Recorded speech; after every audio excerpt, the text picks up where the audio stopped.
Hariom friends Odia online channel आपन स्वागत शुभ सकाळ।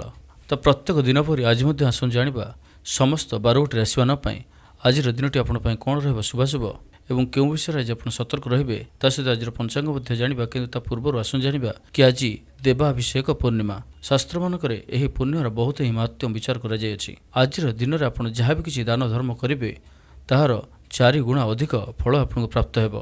कारण आज दिन में भगवान कौन भी मनुष्य प्रार्थना को अस्वीकार करती ना। आज आप जहाँ भी किसी भल कम करेंगे तार 4 गुणा फल आपको निश्चिंत प्राप्त हो। देवाभिषेक पूर्णिमा आज दिन में आप गोटे छोटिया काम करूँ याद्वारा सारा वर्ष आपंकर भाग्य बदल जाव। आज चंद्र बहुत ही शक्तिशाली रही चंद्र जहाँकि मन भावना और कर्म यह 3टी जाकर समन्वय। तो आसन जाना कि आज आप कौन करेंगे जहाँफल आज दिन को आप बहुत ही महत्वपूर्ण करेंगे। आज आप निश्चित रूपे सूर्योदय पूर्व उठंतु किंबा सूर्योदय हेबा मात्र आप उठी जातु एवं सूर्योदय समय स्नान करंतु। आज आप दिन जाक धला वस्त्र परिधान करंतु नहीं तो धला रंगर कौन गोटे कपड़ा होना कहीं किसी न किसी पाखरे रखंतु। आपन पर्स रखिपारे पकेट रखिपारे ता सहित भगवान विष्णु को गंगा जल सहित तुलसी पत्र अर्पण करंतु एवं आज आप किसी गंगा जल एवं तुलसी पत्र अवश्य सेवन करंतु एवं भगवान विष्णु को निकट में निजर जीवन समस्त दुख दूर करने को कहतु। आज आप भगवान को निकट में जहाँ भी कहे ताहार फल आपको निश्चिंत प्राप्त हो। भगवान निश्चिंत आज आपंकर दुख शुणे। निश्चित रूप आज आप कौन एक विष्णु मंदिर में भगवान विष्णुकर कौन एक रूप को आप दर्शन करने को जातु।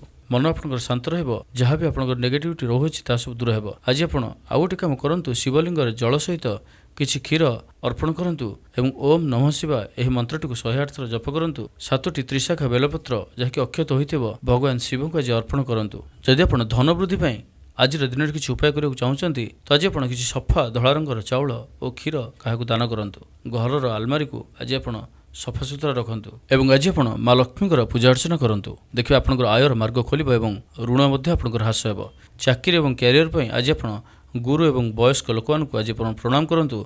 हलदिया वस्त्र धारण करंतु कि हलदिया रंगर गोटे छोटिया कपड़ा दिन जाक निज पाखे रखंतु एवं ओम गुरुवे नमः यह मंत्रटी को 11 थर कि 21 थर अवश्य जप करंतु। जॉब क्षेत्र में लाभ मिल प्रमोशन जोग बन प्रेम और दाम्पत्य जीवन जदि समस्या रोचे तो आज दिन में आप शुक्र ग्रह को शांति करने धला मिठार दान करंतु एवं स्वामी स्त्री उभय को सम्मान करंतु। एपरि करने द्वारा आपंकर भांगी संपर्क जोड़ी हो। आपंकर स्वास्थ्य ठीक करने मन में शांति फेरिया आज चंद्र किसी करंतु। सोमवार व्रत करने आज आप संकल्प नियंतु एवं ओम सोमाय नमः यह मंत्रटी को आज आप 11 थर 21 थर कि 108 थर जप करंतु। छात्र छात्री मैंने आज पुस्तक को स्पर्श करी ओम ऐं सरस्वती नमः यह मंत्रटी को 11 थर 21 थर कि 108 थर जप करंतु। आपंकर पढ़ापढ़ी मन लगे परीक्षार आप सफल रे और आपंकर मनोबल भल आज देवाभिषेक पूर्णिमा यह केवल तिथि नुहे यह भाग्यर द्वार श्रद्धार सहित जहाँ भी किसी आप धर्मकर्म करेंगे भगवान निश्चय आज शुणी था। तो बस जाना आज पंचांग आज 3 जनवरी 2026 दिन शनिवार पौष मास शुक्लपक्ष धनु 19 दिन आज देवाभिषेक पूर्णिमा। आज तिथि और नक्षत्र पूर्णिमा दिवा 3 घंटा 33 मिनिट पर्यंत आद्रा नक्षत्र संध्या 5 घंटा 28 मिनिट पर्यंत मिथुन चंद्र दंड 60 अहोरात्र सूर्योदय समय 6 घंटा 23 मिनिट और सूर्यास्त समय 5 घंटा 18 मिनिट। आज वृष सिंह कन्या घातबार और आज कन्या घात चंद्र। आज शुभ बेला दिवा 10 घंटा 48 मिनिट ठार दिवा 1 घंटा 44 मिनिट पर्यंत रात्र 8 घंटा ठार रात्र 10 घंटा 34 मिनिट पर्यंत। निषिद्ध खाद्य आज आमिष और दिवा 3 घंटा 33 मिनिट पर पानी कखार भक्षण निषेध। तो बस जाना मेष ठार मीन राशि पर्यंत प्रत्येक राशि मान आज दिन टी कौन कौन एपरि उपाय करेंगे जहाँ करने द्वारा आज दिन में आप प्रत्येक कार्य सफलता लाभ करेंगे। यही क्रम सबुठ प्रथम आसन जाना मेष राशि व्यक्ति विषय भल कथा कहले बंधु ताहाकू भूल दृष्टि आनी दोषारोप करपारती से आज आप कथबार्ता समय सावधान रुहतु। कर्मक्षेत्र में प्रतिकूल परिस्थितिर चाप क्रमशः बढ़ी पारे प्रतिवेशी सौहार्द्य उपकृत हेबे। आनुष्ठानिक क्षेत्र में विचार बुद्धि हराई प्रेम फासरे आबद्ध हो पारती एवं आज अति निकट रहुथिबा कौन बंधु आचरण मन में सन्देह सृष्टि करें। छात्र छात्री मानक लगी दिनटी अत्यंत ही शुभ सब्यस्त हो। व्यापारी मानू सामान्य लाभ मिल कहारी को निज हृदयर कथा कहे परिवार रे सुख शांतिर वातावरण रहिबो। शरीर सुस्थ और मन में उत्साह रहिबो। महिला माने दान धर्म में मनोनिवेश करेंगे। घरोई कर्मचारी माने कर्तव्यनिष्ठ हेबे। पारिवारिक जीवन हसखुशी कटिबो। विद्यार्थी माने उच्च आशा रखी पढ़ापढ़ी में मनोनिवेश करेंगे। आपण ऊर्जावान और सक्रिय रहिबे।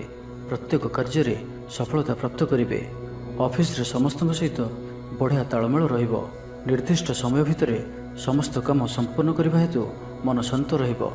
ପରିବାରରେ ଖୁସିର ମାହୋଲ ରହିବ। ବିଦ୍ୟାର୍ଥୀଙ୍କୁ ପରିଶ୍ରମର ବଢ଼ିଆ ପରିଣାମ ମିଳିବ। ଆଜି ଆପଣ ଉର୍ଜାବାନ ରହିବେ। ଯେଉଁ ବି କାର୍ଯ୍ୟକୁ ହାତକୁ ନେବେ ତାହାକୁ ସଫଳତାର ସହିତ ସମ୍ପନ୍ନ କରିବେ। କିଛି ଖାସ୍ କାମରେ ଆପଣଙ୍କୁ ସୁଫଳ ମିଳିବ। କର୍ତ୍ତୃପକ୍ଷଙ୍କଠାରୁ ସକାରାତ୍ମକ ସୂଚନା ମିଳିପାରେ। ଲଭ୍ ଲାଇଫ୍ ପାଇଁ ଦିନଟି ଭଲ। ଆଜି ଆପଣ ନିଜର କାର୍ଯ୍ୟକୁଶଳତା ବୃଦ୍ଧି କରିବାର ରହିଛି। ସାହିତ୍ୟ, ସଙ୍ଗୀତ, କଳା, କ୍ରୀଡ଼ା ଓ ଚଳଚ୍ଚିତ୍ରରେ ସୁନାମ ଅର୍ଜନ କରିବେ। ଆଶା ଓ ବିଶ୍ୱାସର ସହିତ କାମ କରି ଚାଲନ୍ତୁ। ସାହାଯ୍ୟ ସହଯୋଗର ଅଭାବ ରହିବ ନାହିଁ। ତ ଆଜିର ଦିନଟିକୁ ଆପଣ ଶୁଭମୟ କରିବା ପାଇଁ ଆଜି ଆପଣ କୌଣସି ହନୁମାନଜୀଙ୍କର ମନ୍ଦିରରେ ଗୁଡ଼ ଓ ଚଣା ପ୍ରସାଦ ରୂପେ ଲଗାନ୍ତୁ। ଓ ଆଜି ଆପଣ କାହାରିକୁ କୌଣସି ବି ସ୍ଥିତିରେ ମିଛ କୁହନ୍ତୁ ନାହିଁ। ଏହା ଆପଣଙ୍କ ପାଇଁ ଶୁଭ ସାବ୍ୟସ୍ତ ହେବ। ଏବେ ଆସନ୍ତୁ ବୃଷ ରାଶି ବିଷୟରେ ଜାଣିବା। ଦିନଯାକ ଆପଣ ଉତ୍ସାହୀ ଜଣାଯିବେ। ଅତିରିକ୍ତ ଉର୍ଜାର ଅନୁଭବ କରିବେ। ଯେଉଁ କାର୍ଯ୍ୟ ବି ହାତକୁ ନେବେ ସେଥିରେ ସଫଳତାର ସମ୍ଭାବନା ଅଧିକ ହିଁ ରହିବ। ଆର୍ଥିକ ସ୍ଥିତି ମଜବୁତ ରହିବ। ପରିଶ୍ରମୀ ହେବେ। ଆତ୍ମନିର୍ଭରଶୀଳ ହୋଇ କାର୍ଯ୍ୟମାନ ସମ୍ପାଦନ କରିବେ। ଈଶ୍ୱର ବିଶ୍ୱାସୀ ହେବେ। ଆଶା କରୁଥିବା ଦିଗରୁ ଅର୍ଥପ୍ରାପ୍ତି ହେବ। ପାରିବାରିକ ଜୀବନରେ ସୁଖ ଶାନ୍ତି ବଜାୟ ରହିବ। ମହିଳାମାନେ ଗୃହ ନିପୁଣ ହେବେ। ବ୍ୟାଙ୍କ ଓ ବୀମା କର୍ମଚାରୀଙ୍କ ପାଇଁ ଆଜିର ଦିନଟି ଶୁଭଙ୍କର ସାବ୍ୟସ୍ତ ହେବ। ଆଜି ବନ୍ଧୁଙ୍କ ସହ ଆଲୋଚନା, ପିଲାଙ୍କ କୃତିତ୍ୱ, କଳା, ସାହିତ୍ୟ ଆଦିରୁ ସମ୍ମାନ ପ୍ରଭୃତି ସୁଖଦ ଖବର ପାଇପାରନ୍ତି। କର୍ମକ୍ଷେତ୍ର ଓ ବୃତ୍ତିଗତ ଧନ୍ଦାରେ ସମୟ ଅତିବାହିତ କରିବେ। ଘର ପାଇଁ ଅଳଙ୍କାର, ଔଷଧପତ୍ର ଓ ସୌଖିନୀ ଦ୍ରବ୍ୟ କ୍ରୟ କରିପାରନ୍ତି। ବିଭିନ୍ନ କ୍ଷେତ୍ରରୁ ଅର୍ଥ ସଂଗ୍ରହର ପ୍ରଚେଷ୍ଟା ଫଳବତୀ ହେବ। ଆପଣ ନିଜକୁ ଖୁବ୍ ଉର୍ଜାବାନ ଅନୁଭବ କରିବେ। କୌଣସି କାମରୁ ଆପଣଙ୍କୁ ଆଶାଠୁ ଅଧିକ ଧନଲାଭ ହେବ। ଲଭ୍ ଲାଇଫ୍ ଜୀବନରେ ଖୁବ୍ ଆନନ୍ଦ ମିଳିବ। ଆଜି ଆପଣ ସକାରାତ୍ମକ ଭାବନାରେ ରୁହନ୍ତୁ। କାମ କରିବା ସହଜ ହେବ। ନୂଆ କାମ କରିବାକୁ ଥିଲେ ବଡ଼ଙ୍କ ଅନୁମତି ନେଇ କରନ୍ତୁ। ଜଣେ ବନ୍ଧୁଙ୍କ ଦ୍ୱାରା କାମ ହାସଲ କରିବେ। ଏବଂ ଆଜି ସ୍ୱାସ୍ଥ୍ୟଗତ ସଚେତନତାର ଆବଶ୍ୟକତା ରହିଛି। କିଛି ପୁରାତନ ରୋଗର ପ୍ରାଦୁର୍ଭାବ ବୃଦ୍ଧି ପାଇପାରେ। ତ ଯେତେ ବି ଛୋଟିଆ ରୋଗଟି ହେଲେ ଅବହେଳା କରନ୍ତୁ ନାହିଁ। ତୁରନ୍ତ ହିଁ ତାହାର ଚିକିତ୍ସା କରନ୍ତୁ। ତ ଆଜିର ଦିନଟିକୁ ଆପଣ ଶୁଭମୟ କରିବା ପାଇଁ ଆଜି ଆପଣ କୌଣସି ଆବଶ୍ୟକତା ଥିବା ବ୍ୟକ୍ତିକୁ କଳା ରଙ୍ଗର କୌଣସି ଜିନିଷ ଦାନ କରନ୍ତୁ। ନାହିଁ ତ କଳା ରଙ୍ଗର କୁକୁରକୁ ରୁଟି ଖାଇବାକୁ ଦିଅନ୍ତୁ। ଏହା ଆପଣଙ୍କ ପାଇଁ ଶୁଭ ସାବ୍ୟସ୍ତ ହେବ। ଏବେ ଆସନ୍ତୁ ମିଥୁନ ରାଶି ବିଷୟରେ ଜାଣିବା। ସାମାଜିକ କ୍ଷେତ୍ରରେ ସକ୍ରିୟତା ବଢ଼ିବ ଏବଂ ଘରଠାରୁ ଦୂରରେ ରହୁଥିବା ଛାତ୍ରାବାସରେ ରହୁଥିବା ଛାତ୍ରଛାତ୍ରୀମାନଙ୍କ ପାଇଁ ଆଜିର ଦିନଟି ଅତ୍ୟନ୍ତ ହିଁ ଶୁଭ ସାବ୍ୟସ୍ତ ହେବ। ଆଜିର ଦିନଟି ଆପଣଙ୍କ ପାଇଁ ମିଳାମିଶାପୂର୍ଣ୍ଣ ହିଁ ରହିବ। ଆଜି ଆପଣ ଅଯଥା ଯୁକ୍ତିତର୍କରୁ ନିବୃତ୍ତ ରୁହନ୍ତୁ। ନାହିଁ ତ କିଛି ସମସ୍ୟାରେ ପଡ଼ିପାରନ୍ତି। କ୍ରୋଧ ଉପରେ ନିୟନ୍ତ୍ରଣ ରଖନ୍ତୁ। ପରାମର୍ଶ ନେଇ କାର୍ଯ୍ୟ କଲେ କର୍ମକ୍ଷେତ୍ରରେ ସଫଳ ହେବେ। ଆୟକୁ ଚାହିଁ ବ୍ୟୟ କରିବେ। ବନ୍ଧୁଙ୍କ ସାହାଯ୍ୟ ପାଇଁ ନିଜକୁ ଧନ୍ୟ ମଣିବେ। କ୍ରୀଡ଼ାବିତ୍ମାନେ କ୍ରୀଡ଼ା କ୍ଷେତ୍ରରେ ସୁନାମ ଅର୍ଜନ କରିବେ। ବେପାର ବାଣିଜ୍ୟ ଓ ପରିବହନ କ୍ଷେତ୍ରରେ ଉନ୍ନତି ପରିଲକ୍ଷିତ ହେବ। ତେବେ ସାମାନ୍ୟ କଥାରେ ଉତ୍ତେଜିତ ହୋଇ କିଛି ସମସ୍ୟା ସୃଷ୍ଟି କରିପାରନ୍ତି। ସେଥିପାଇଁ ସାବଧାନ ରୁହନ୍ତୁ। ଜମିଜମା କଥା, ସରକାରୀ କାମ, ଆନୁଷ୍ଠାନିକ ଦାୟିତ୍ୱ ଓ ବନ୍ଧୁ ମିଳନ କ୍ଷେତ୍ରରେ ଆଜି ସତର୍କତାର ସହିତ କାମ କରିବା ଭଲ। ତେବେ ସକାଳୁ ସକାଳୁ ବନ୍ଧୁଙ୍କ ସାକ୍ଷାତରୁ ଉପକୃତ ହୋଇପାରନ୍ତି। ଆପଣଙ୍କୁ ଆର୍ଥିକ ଲାଭର ଭଲ ଅବସର ପ୍ରାପ୍ତ ହେବ। ଜୀବିକା ଅନ୍ୱେଷଣରେ ଦୂରସ୍ଥାନକୁ ଯାତ୍ରା କରିପାରନ୍ତି। ସମ୍ବନ୍ଧରେ ନୂଆ ଚେତନାର ସଞ୍ଚାର ହେବ। ଆଜି ଆପଣଙ୍କୁ ଅଧିକ ପରିଶ୍ରମ କରିବାର ଆବଶ୍ୟକତା ରହିଛି। ଆପଣଙ୍କର କୌଣସି ମହତ୍ତ୍ୱପୂର୍ଣ୍ଣ କାର୍ଯ୍ୟ ସମ୍ପୂର୍ଣ୍ଣ ହେବାକୁ ଯାଉଥିବା ବେଳେ କିଛି ବାଧା ଉପୁଜିପାରେ ଏବଂ କିଛି ଦିଗରୁ ସୁଫଳ ପାଇବା ସହ ମାନସିକ ସ୍ତରରେ ସମ୍ମାନିତ ହେବାର ସୁଯୋଗ ପାଇପାରନ୍ତି। ତ ଆଜିର ଦିନଟିକୁ ଆପଣ ଶୁଭମୟ କରିବା ପାଇଁ ଆଜି ଆପଣ ଗୋଟିଏ ପାତ୍ରରେ ଜଳ ରଖି ହନୁମାନଜୀଙ୍କର ସମ୍ମୁଖରେ ରଖନ୍ତୁ ଓ ବଜରଙ୍ଗ ବାଣର ପାଠ କରନ୍ତୁ। ଏହା ଆପଣଙ୍କ ପାଇଁ ଶୁଭ ସାବ୍ୟସ୍ତ ହେବ। ଏବେ ଆସନ୍ତୁ କର୍କଟ ରାଶି ବିଷୟରେ ଜାଣିବା। ଆପଣଙ୍କର ଅତି ପ୍ରିୟ ବ୍ୟକ୍ତିଟିର ଛଳନାପୂର୍ଣ୍ଣ କଥାରେ ମନରେ କିଛି ଦୁଃଖ ଆସିପାରେ। ପରିବାରରେ ଅସାବଧାନତା କାରଣରୁ ଦ୍ରବ୍ୟ ନଷ୍ଟ ଯୋଗୁଁ କ୍ଷୋଭ ପ୍ରକାଶ କରିପାରନ୍ତି। ଚାକିରିଆଙ୍କ ଲାଗି ଦିନଟି ଅତ୍ୟନ୍ତ ହିଁ ଶୁଭ ସାବ୍ୟସ୍ତ ହେବ। ଅଫିସ କାମରେ ମାନସିକ ଅବସାଦ ଦୂର ହେବ ଏବଂ କର୍ମକ୍ଷେତ୍ରରେ ପ୍ରଶଂସିତ ହେବେ। ଛାତ୍ରଛାତ୍ରୀମାନଙ୍କ ଲାଗି ଦିନଟି ଭଲ। ଛାତ୍ରଛାତ୍ରୀମାନେ ପଠନପ୍ରିୟ ରହିବେ। ସ୍ୱଭାବ ଶାନ୍ତ ଓ ବ୍ୟବହାର ମିଷ୍ଟ ରହିବ। ଖାସ୍ କାମରେ ଅନୁଭବୀ ବ୍ୟକ୍ତିଙ୍କ ସାହାଯ୍ୟ ସହଯୋଗ ପାଇବେ। ଆମଦାନୀରେ ଅଚାନକ ବୃଦ୍ଧି ହେବ। ଦାମ୍ପତ୍ୟ ଜୀବନ ସମ୍ପର୍କ ନିବିଡ଼ ହେବ। ଦାମ୍ପତ୍ୟ ଜୀବନ ମଧୁରତାପୂର୍ଣ୍ଣ ରହିବ। ବିଚାର ବିମର୍ଶ ପୂର୍ବକ କାର୍ଯ୍ୟ କରିବେ। ଉର୍ଜାବାନ ରହିବେ। ଦେହ ଓ ମନ ଭଲ ରହିବ। ବିଶିଷ୍ଟ ବ୍ୟକ୍ତିଙ୍କଠାରୁ ସାହାଯ୍ୟ ପାଇ ଖୁସି ହେବେ। ଆଇନ ଅଦାଲତରେ କାର୍ଯ୍ୟ ଆପଣଙ୍କର ସପକ୍ଷରେ ଯିବ। ମହିଳାମାନେ ଧର୍ମପରାୟଣ ହେବେ। ପାରିବାରିକ ଜୀବନ ସୁଖ ସମୃଦ୍ଧି ଭରା ରହିବ। ବ୍ୟବସାୟରେ କାରବାର ବୃଦ୍ଧି ପାଇବ। ଆପଣଙ୍କର ସୁଚିନ୍ତିତ ଯୋଜନା ଓ ସିଦ୍ଧାନ୍ତ ଦିନଚର୍ଯ୍ୟାକୁ ବଦଳାଇ ଦେଇପାରେ। କର୍ମକ୍ଷେତ୍ରରେ ବିଭିନ୍ନ ପ୍ରକାର କୌଶଳ ଅବଲମ୍ବନ କରି आशा पूरण दिगरे चेष्टा करिपारନ୍ତି। कम परिश्रम यथेष्ट सुफल पाइबे। लोकमानंकु निज योजन सहमत कराई नेबे। व्यवसायी को अचानक धनलाभर संभावना बनुअछि। नुआ लोकंक सहित परिचय होई पारे। क्यारियर गढ़िवा लगी नुआ सुजोग मिलिबो। दाम्पत्य जीवन पूर्व अपेक्षा भल रहिबो। तो आज दिनटी को आपण शुभमय करने आज आप कौन गरीब दुखी और दरिद्र व्यक्ति को किसी साहाय्य सहयोग करंतु। और आज आप कहार को भी मिछ कहतु ना। यह आपण शुभ सब्यस्त हो। एवं आसतु सिंह राशि विषय जाना। निजक अन्य मानक सह तुलना करी मन ऊणा करिपारନ୍ତି। बंधु मेल समय कटाइबार सुजोग पाइपारନ୍ତି। सामाजिक स्तर में सुविधार काम हासिल करने कष्टकर हो पारे। कर्मक्षेत्र और पारिवारिक स्तर में आशाजनक फल पाइबे। परिवार सहित मंदिर को ठाकुर दर्शन पर जीवे। जीवन में सकारात्मक परिवर्तन आसिबो। व्यवसाय चुक्तिपथ होबार संभावना रहुछि। तो आज दिनटी आपंपाई सब दृष्टि मिलामिशा पूर्ण ही रहिबो। स्वास्थ्य सचेतन नहेले असुविधा पड़े। अଯଥା खर्च को एड़ाई नपारी किछि धार कर्ज करिपारନ୍ତି। कर्मक्षेत्र में कार्यर अवहेला प्रदर्शन करेंगे। पारिवारिक जीवन में सामान्य कथा को नहीं अशांति देखादेव। संतान को विशृंखलित आचरण चिंतार कारण हेब। व्यवसाय में मंदा अवस्था लगी रहिबो। विभिन्न कारण को नहीं मानसिक स्थिरता रहिबो नाही। पूर्व योजना अनुଯାयी कर्म करंतु। अवश्य केतेकांश सफलता पाइबे। भाग्य आपनको साथी रहिबो। आपनकर क्यारियर को एक नुआ दिशा मिलिबो। कर्तृपक्षों सकारात्मक सूचना मिल पारे। लव लाइफ पे दिनटी भल। आज आप निजर कार्यकुशलता वृद्धि करिबार रहिछि। साहित्य संगीत कला क्रीड़ा और चलचित्र में सुनाम अर्जन करेंगे। आशा और विश्वास सहित काम करि चलंतु। साहाय्य सहयोगर अभाव रहिबो नाही। वरिष्ठों सहयोग काम संपन्न हेबो। आपनकर मन सामाजिक कार्य करने दिगक लगी रही पारे। आर्थिक स्थिति बढ़िया करने लगी परिश्रम अधिक करेंगे। तो आज दिनटी को आप शुभमय करने आज आप कौन शनिदेव मंदिर में सोरिष तेलर दीपटी जालतु और कलाराशि शनिदेव को अर्पण करूँ। यह आपण शुभ सब्यस्त हो। एवं आसतु कन्या राशि विषय जाना। ऑफिस रे अन्य मानक सम्मुख में निजर मत रखिबारे सक्षम हेबे। लव लाइफ दिनटी भल। भाग्यर पूरा साथ मिलिबो। पुराना बंधुों सहित मिसिबार सुजोग मिलिबो। चाकरी प्रयास कर आसुथिबा व्यक्तिविशेष को शुभ खबर मिलिबो। तेबे ऑफिस काम रे सामयिक भूल बुझामणा जोगु मानसिक स्थिरता रही न पारे। आपनकर आत्मविश्वास दोहली पारे। तो आज कहार सहित भी अଯଥା कथबार्ता करंतु नाही। शिल्प व्यवसाय और परिवहन में लाभवान हेबे। आर्थिक स्थिति मजबूत रहिबो। प्रत्येक कार्य को सठिक समय संपन्न करी खुशी हेबे। शरीर सुस्थ और मन प्रसन्न रहिबो। मनोबल दृढ़ रहिबो। निष्ठापर जीवन यापन करेंगे। धर्म कर्म रे मनोनिवेश करेंगे। कर्मक्षेत्र में सहकर्मी को साहाय्य सहयोग पाइबे। पारिवारिक जीवन शांतिप्रद रहिबो। व्यापार वाणिज्यर उन्नति परिलक्षित हेबो। महिला माने गृह निपुण हेबे। व्यावसायिक सफलता प्राप्ति हेबो। विद्यार्थी माने पढ़ापढ़ी को गुरुत्व देबे। किछि विवादीय घटना और प्रतियोगितामूलक कार्य सफलता मिलिबार आशा करा जाय पारे। दीर्घ दिन सुपरिकल्पित नुआ योजनाटीए करबा सकाशे मनोबल काम लगी पारନ୍ତି। उपस्थित बुद्धि प्रयोग करी आपण प्रत्येक समस्यार सरल समाधान करें। सामाजिक कार्य में अंशग्रहण करेंगे। कौन से बड़ कंपनी सहित सौदा कर सुजोग मिल पारे। आपण निजक खूब ऊर्जावान अनुभव करेंगे। कौन सी काम आपण को आशाठू अधिक धनलाभ हो। लव लाइफ जीवन में खूब आनंद मिल।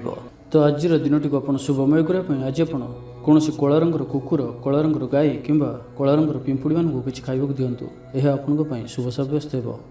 एवं आसतु तुला राशि विषय जाना। व्यवसायर विस्तार लगी योजना करिपारନ୍ତି। मनर इच्छा पूरा हेब। कौन से मित्र अचानक आपण घर को आसबे। व्यापारी को आयर नुआ स्रोत प्राप्त हेब। प्रशासन साहित्य सांबादिकता वाणिज्य और व्यवसाय रे प्रतिद्वंदिता बढ़िबो। तेबे सामाजिक स्थिति सह अर्थनैतिक अभिवृद्धि घटिबा कारण मन प्रफुल्ल रहिबो। आज आपण ऊर्जावान रहिबे।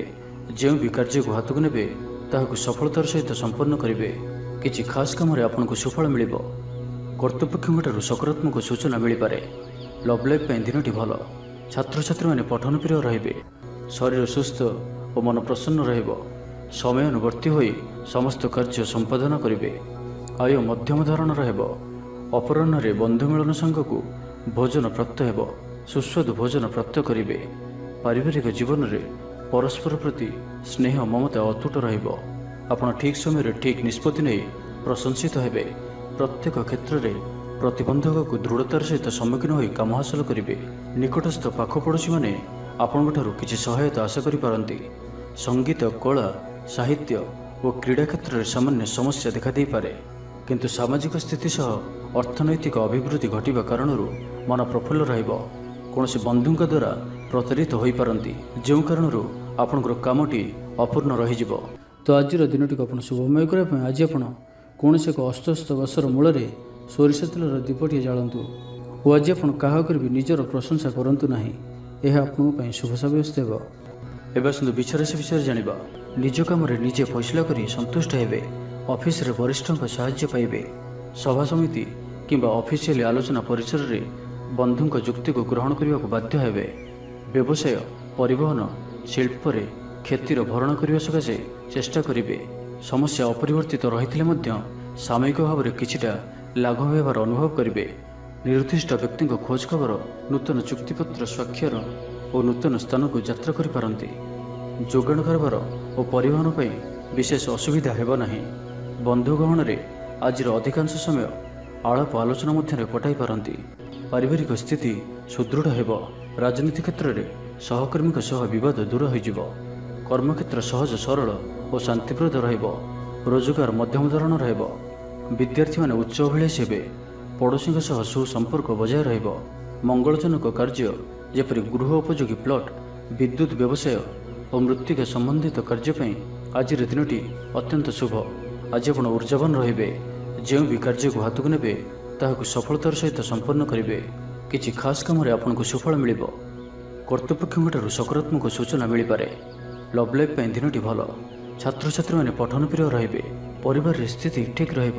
ଆପଣଙ୍କର କାମ ସହଜରେ ସମ୍ପନ୍ନ ହୋଇଯିବ। ଆର୍ଥିକ ସ୍ଥିତି ମଜବୁତ ରହିବ। କାରବାରରେ ପରିବର୍ତ୍ତନ ଆଣିବା ଲାଗି ଚେଷ୍ଟା କରି ସଫଳ ହେବେ। ତ ଆଜିର ଦିନଟିକୁ ଆପଣ ଶୁଭମୟ କରିବା ପାଇଁ ଆଜି ଆପଣ 7ଟି ପ୍ରକାର ଦାନା ମିଶାଇ ପକ୍ଷୀମାନଙ୍କୁ ଖାଇବାକୁ ଦିଅନ୍ତୁ।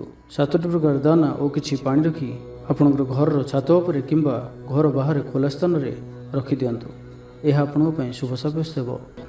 ଏବେ ଆସନ୍ତୁ ଧନୁରାଶି ବିଷୟରେ ଜାଣିବା। ସକାରାତ୍ମକ ଭାବନା ଓ ଉର୍ଜାକୁ ପ୍ରୟୋଗ କରନ୍ତୁ। ମହିଳା ବନ୍ଧୁଙ୍କ ମାଧ୍ୟମରେ ଆପଣଙ୍କର କାମ ସମ୍ପନ୍ନ ହେବ। ବ୍ୟାପାରରେ ଅଚାନକ ଧନଲାଭର ସମ୍ଭାବନା ବନୁଅଛି।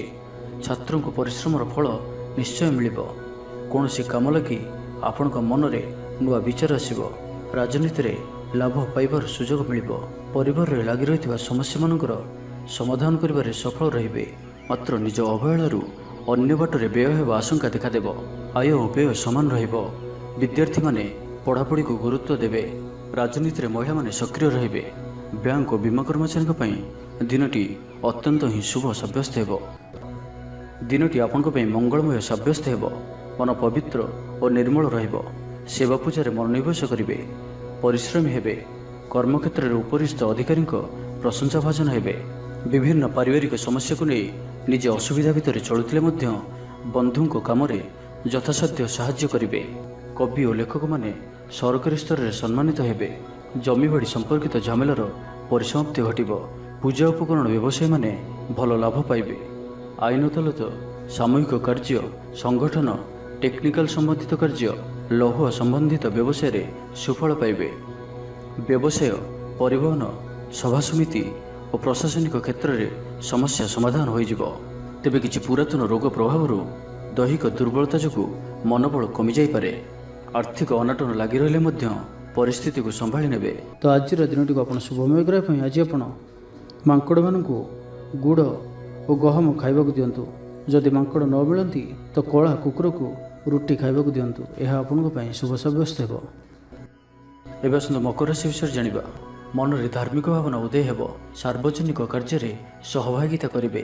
ଚାକିରିଜୀବୀଙ୍କୁ ଭଲ ଖବର ମିଳିପାରେ। ବ୍ୟବସାୟୀଙ୍କୁ ଲାଭ ମିଳିବ। କାରବାରରେ କିଛି ଲୋକ ସହାୟକ ହେବେ। ଛାତ୍ରଙ୍କ କ୍ୟାରିୟରରେ ନୂଆ ପରିବର୍ତ୍ତନ ଆସିବ। ପୁରୁଣା ମିତ୍ରଙ୍କ ସହିତ ସାକ୍ଷାତ ଆଲୋଚନା ହେବ। ସାମାଜିକ କ୍ଷେତ୍ରରେ ସକ୍ରିୟତା ବଢ଼ିପାରେ। ସରକାରୀ ଚାକିରିଆଙ୍କୁ ଆଜି ଅଧିକ ଲାଭର ସମ୍ଭାବନା ବନୁଅଛି। ଆଜି ଆପଣ ଉର୍ଜାରେ ପରିପୂର୍ଣ୍ଣ ରହିବେ। ଦୟାଶୀଳ ହେବେ। ପର ଉପକାର କରି ଆତ୍ମଶାନ୍ତି ପାଇବେ। ଉଦାର ଚିତ୍ତ ହିଁ ଆପଣଙ୍କୁ ମହାନ ବ୍ୟକ୍ତିତ୍ୱର ପରିଚୟ ପ୍ରଦାନ କରିବ। ସ୍ୱାସ୍ଥ୍ୟ ସଚେତନ ରହିବେ। ଆୟକୁ ଚାହିଁ ବ୍ୟୟ କରିବେ। ସନ୍ତାନଙ୍କ କୃତିତ୍ୱରେ ଖୁସି ବ୍ୟକ୍ତ କରିବେ। ବ୍ୟବସାୟକୁ ନେଇ ଦୂରଯାତ୍ରା କରୁଥିଲେ ଶୁଭଫଳ ପ୍ରାପ୍ତି ହେବ। କିନ୍ତୁ ଆଜି ପୂର୍ବରୁ କରିଥିବା ଋଣ ପରିଶୋଧ କରିବା ସକାଶେ କିଛି ଦୁଶ୍ଚିନ୍ତା ଲାଗି ରହିବ। ପାରିବାରିକ ଶୃଙ୍ଖଳା ରକ୍ଷା କରିବାକୁ ଯାଇ କିଛି କଷ୍ଟ ସ୍ୱୀକାର କରିବାକୁ ପଡ଼ିପାରେ। ଧୈର୍ଯ୍ୟହରା ପରିସ୍ଥିତିକୁ ହୃଦୟଙ୍ଗମ କରି କେତେକ କ୍ଷେତ୍ରରେ ଜାଣିଶୁଣି ମଧ୍ୟ ନୀରବ ରହିବାକୁ ବାଧ୍ୟ ହୋଇପାରନ୍ତି। ଆଜି ଆପଣ କୌଣସି ପୁରୁଣା କଥାକୁ ବେଶୀ ଆଲୋଚନା କରନ୍ତୁ ନାହିଁ, ଏହା ଆପଣଙ୍କ ପାଇଁ ଠିକ୍ ହେବନି। ଅପରାହ୍ନରେ କିଛି ମାନସିକ ଅସ୍ଥିରତା କାରଣରୁ ପ୍ରତ୍ୟେକ ଘଟଣାକୁ ସନ୍ଦେହ ଦୃଷ୍ଟିରେ ଦେଖିବେ। ପରୋକ୍ଷ ଶତ୍ରୁତା ଓ ଋଣ ପରିଶୋଧ ଜନିତ ମାନସିକ ଟେନସନ୍ ଲାଗି ରହିବ। ଜଣେ ଅଜଣା ବ୍ୟକ୍ତିଙ୍କ ସହାୟତାରୁ ଉପକୃତ ହେବେ। ଛାତ୍ରଛାତ୍ରୀମାନଙ୍କ ଲାଗି ଦିନଟି ଭଲ। ଛାତ୍ରଛାତ୍ରୀମାନେ ପିତାମାତାଙ୍କ ଆଜ୍ଞା ମାନି ଚଳିବେ। ତ ଆଜିର ଦିନଟିକୁ ଆପଣ ଶୁଭମୟ କରିବା ପାଇଁ ଆଜି ଆପଣ କୌଣସି ହନୁମାନଜୀଙ୍କର ମନ୍ଦିରରେ କିମ୍ବା ନିଜର ଠାକୁର ଘରେ ହନୁମାନ ଚାଳିଶା ଓ ବଜରଙ୍ଗ ବାଣର ପାଠ କରନ୍ତୁ। ଏହା ଆପଣଙ୍କ ପାଇଁ ଶୁଭ ସାବ୍ୟସ୍ତ ହେବ। ଏବେ ଆସନ୍ତୁ କୁମ୍ଭ ରାଶି ବିଷୟରେ ଜାଣିବା। ସମାଜରେ ମାନ ସମ୍ମାନ ପାଇବେ। ସରକାରୀ ଚାକିରିଙ୍କ ଲାଗି ଦିନଟି ଉତ୍ତମ। ଆତ୍ମୀୟ ସୃଜନ ତଥା ବନ୍ଧୁବର୍ଗଙ୍କ ସହାନୁଭୂତି ଯୋଗୁଁ କର୍ମମୁଖ ରହିବେ ଏବଂ ନିଜର ପରିସରରେ ପ୍ରତିଷ୍ଠିତ ହେବେ। ପରିସ୍ଥିତି ବଶତଃ ଘର କାମ ଛାଡ଼ି ବାହାର କାମରେ ବେଶୀ ସମୟ କଟାଇବେ। ସହକର୍ମୀମାନେ ନିଜର ଫାଇଦା ହାସଲ କରିବା ଲାଗି ମନ ବଳାଇ ପାରନ୍ତି। ଆର୍ଥିକ ସ୍ଥିତି ସ୍ୱଚ୍ଛଳ ରହିବ। ସ୍ୱାସ୍ଥ୍ୟ ଭଲ ରହିବ। ସ୍ୱାସ୍ଥ୍ୟଗତ ସଚେତନତାର ଆବଶ୍ୟକତା ନାହିଁ। ଛାତ୍ରଛାତ୍ରୀମାନେ ଗୁରୁଜନଙ୍କ ଉପଦେଶ ମାନି ଚଳିବେ। ଛାତ୍ରଛାତ୍ରୀମାନଙ୍କ ଲାଗି ଦିନଟି ଅତ୍ୟନ୍ତ ହିଁ ଶୁଭ ସାବ୍ୟସ୍ତ ହେବ। ଶାରୀରିକ ସୁସ୍ଥତା ଫେରି ପାଇବେ।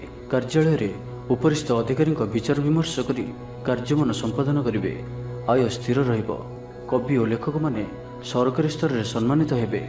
ଜମିବାଡ଼ି ସମ୍ପର୍କିତ ଝାମେଲାର ପରିସମାପ୍ତି ଘଟିବ। ପୂଜା ଉପକରଣ ବ୍ୟବସାୟୀମାନେ ଭଲ ଲାଭ ପାଇବେ। ଆଇନ ଅଦାଲତ, ସାମୂହିକ କାର୍ଯ୍ୟ, ସଂଗଠନ, ଟେକ୍ନିକାଲ ସମ୍ବନ୍ଧିତ କାର୍ଯ୍ୟ, ଲୌହ ସମ୍ବନ୍ଧିତ ବ୍ୟବସାୟରେ ସୁଫଳ ପାଇବେ। ଆଜି ଆପଣ ନିଜର କାର୍ଯ୍ୟକୁଶଳତା ବୃଦ୍ଧି କରିବାର ରହିଛି। ସାହିତ୍ୟ, ସଙ୍ଗୀତ, କଳା, କ୍ରୀଡ଼ା ଓ ଚଳଚ୍ଚିତ୍ରରେ ସୁନାମ ଅର୍ଜନ କରିବେ। ଆଶା ଓ ବିଶ୍ୱାସର ସହିତ କାମ କରି ଚାଲନ୍ତୁ। ସାହାଯ୍ୟ ସହଯୋଗର ଅଭାବ ରହିବ ନାହିଁ। କିନ୍ତୁ କେତେକ ଦୀର୍ଘମିଆଦୀ ଯୋଜନା ଫସର ଫାଟିଯିବା କାରଣରୁ ସାମୟିକ ମନ ଭଲ ରହିନପାରେ। ଆଜି କିଛି ହଠାତ୍ ପରିସ୍ଥିତିରେ ପଡ଼ି ଖର୍ଚ୍ଚାନ୍ତ ହେବାର ସମ୍ଭାବନା ରହିଛି। କିନ୍ତୁ କର୍ମକ୍ଷେତ୍ର ଓ ପାରିବାରିକ ଜୀବନ ପ୍ରୀତିପଦ ରହିବ। ତେବେ କାର୍ଯ୍ୟବ୍ୟସ୍ତତା ହେତୁ କିଛି କ୍ଲେଶ ଅନୁଭବ କରିପାରନ୍ତି। ପୁରୁଣା କଥାକୁ ନେଇ ଅଳ୍ପ ଚିନ୍ତିତ ହୋଇପାରନ୍ତି। ତ ଆଜିର ଦିନଟିକୁ ଆପଣ ଶୁଭମୟ କରିବା ପାଇଁ ଆଜି ଆପଣ କୌଣସି କଳା ରଙ୍ଗର କୁକୁର, କଳା ରଙ୍ଗର ଗାଈ କିମ୍ବା କଳା ରଙ୍ଗର ପିମ୍ପୁଡ଼ିମାନଙ୍କୁ କିଛି ଖାଇବାକୁ ଦିଅନ୍ତୁ। ଏହା ଆପଣଙ୍କ ପାଇଁ ଶୁଭ ସାବ୍ୟସ୍ତ ହେବ। ଏବେ ଆସନ୍ତୁ ମୀନ ରାଶି ବିଷୟରେ ଜାଣିବା। ଆପଣଙ୍କର ଦିନଟି ଖୁସିରେ କଟିବ। ଚାକିରି ବ୍ୟବସାୟରେ ଆଶାଜନକ ଫଳ ପାଇବେ। ଘରୋଇ କାମ ସମାପ୍ତ କରିବାରେ ସଫଳ ରହିବେ। ଆପଣଙ୍କର ଉନ୍ନତିର ନୂଆ ରାସ୍ତା ଖୋଲିବ। ନିଜ ଲକ୍ଷ୍ୟରେ ନୂଆ ଯୋଜନା ପ୍ରସ୍ତୁତ କରିପାରନ୍ତି। ଛାତ୍ରଙ୍କୁ ଶିକ୍ଷକଙ୍କ ପୁରା ସହଯୋଗ ମିଳିବ। କିନ୍ତୁ କିଛି ସାଧାରଣ କଥାରେ ପ୍ରିୟ ବ୍ୟକ୍ତିଟି ସହ ସମ୍ପର୍କ ହାନି ଯୋଗୁଁ ଚିନ୍ତା ପ୍ରକଟ କରିପାରନ୍ତି। କିନ୍ତୁ ଯାହା ବି ହେଉ ପାରିବାରିକ ଅଶାନ୍ତିକୁ ଦୂରେଇବାରେ ସମର୍ଥ ହେବେ ଏବଂ ସାମାଜିକ ସ୍ତରରେ ଦକ୍ଷତା ଭିତ୍ତିକ ପ୍ରଶଂସିତ ହୋଇପାରନ୍ତି। କିନ୍ତୁ ଆଜି ଯେଉଁ ବି ଯାତ୍ରା କରିବେ ଲକ୍ଷ୍ୟସ୍ଥଳରେ କିଛିଟା ହଇରାଣ ହରକତ ହେବାକୁ ପଡ଼ିପାରେ। ତ ଆଜିର ସମ୍ପୂର୍ଣ୍ଣ ଦିନଟି ଆପଣଙ୍କ ପାଇଁ ମିଳାମିଶାପୂର୍ଣ୍ଣ ହିଁ ରହିବ ଏବଂ ତା ସହିତ ଆଜି ଆପଣ ପ୍ରତ୍ୟେକ କାର୍ଯ୍ୟକୁ ସତର୍କତାପୂର୍ଣ୍ଣ କରିବାର ଅଛି। ଶାରୀରିକ ଅସୁସ୍ଥତା ଯୋଗୁଁ ମନ ବିରକ୍ତିକର ରହିବ। କର୍ମକ୍ଷେତ୍ରରେ କାର୍ଯ୍ୟରେ ବିଳମ୍ବ ହେବ ଓ ଆପଣ ଉଦାସୀନ ରହିବେ। ଆୟ ବାଧାପ୍ରାପ୍ତ ହେବ। ପାରିବାରିକ ଜୀବନ ନିରାଡ଼ମ୍ବର ରହିବ। ପଡ଼ୋଶୀଙ୍କ ସହ ସମ୍ପର୍କରେ କିଛି ତିକ୍ତତା ଦେଖାଦେଇପାରେ। ବେପାର ବାଣିଜ୍ୟରେ ଲାଭ ଆଶାଠାରୁ କମ୍ ହେବ। ବାରମ୍ବାର ଚେଷ୍ଟା କଲେ ମଧ୍ୟ ପ୍ରତ୍ୟେକ କାମ ପ୍ରତିବନ୍ଧକ ମଧ୍ୟରେ ଅଟକି ରହିପାରେ। ଏଣେ ଅପେକ୍ଷା କରିବାକୁ କହିଥିବା ବନ୍ଧୁଙ୍କୁ ନ ପାଇ ବ୍ୟସ୍ତ ହୋଇପଡ଼ିବେ। ତେବେ ଆନୁଷ୍ଠାନିକ କାମରେ ସମ୍ମାନ ଲାଭ ଓ ପଦମର୍ଯ୍ୟାଦା ବୃଦ୍ଧି ପାଇବ। ଆଜି ଆପଣ ଊର୍ଜାବାନ ରହିବେ। ଯେଉଁ ବି କାର୍ଯ୍ୟକୁ ହାତକୁ ନେବେ ତାହାକୁ ସଫଳତାର ସହିତ ସମ୍ପନ୍ନ କରିବେ। କିଛି ଖାସ୍ କାମରେ ଆପଣଙ୍କୁ ସୁଫଳ ମିଳିବ। ଆଜି ଆପଣ ଊର୍ଜାବାନ ରହିବେ। ଯେଉଁ ବି କାର୍ଯ୍ୟକୁ ହାତକୁ ନେବେ ତାହାକୁ ସଫଳତାର ସହିତ ସମ୍ପନ୍ନ କରିବେ। ତ ଆଜିର ଦିନଟିକୁ ଆପଣ ଶୁଭମୟ କରିବା ପାଇଁ ଆଜି ଆପଣ କୌଣସି ମନ୍ଦିରରେ ଲୁହାର କୌଣସି ଜିନିଷ ଦାନ କରନ୍ତୁ ଯାହାକି ମନ୍ଦିରର କାମରେ ଆସୁଥିବ। ଏପରି କିଛି ବସ୍ତୁ ଦାନ କରନ୍ତୁ। ଏହା ଆପଣଙ୍କ ପାଇଁ ଶୁଭ ସାବ୍ୟସ୍ତ ହେବ।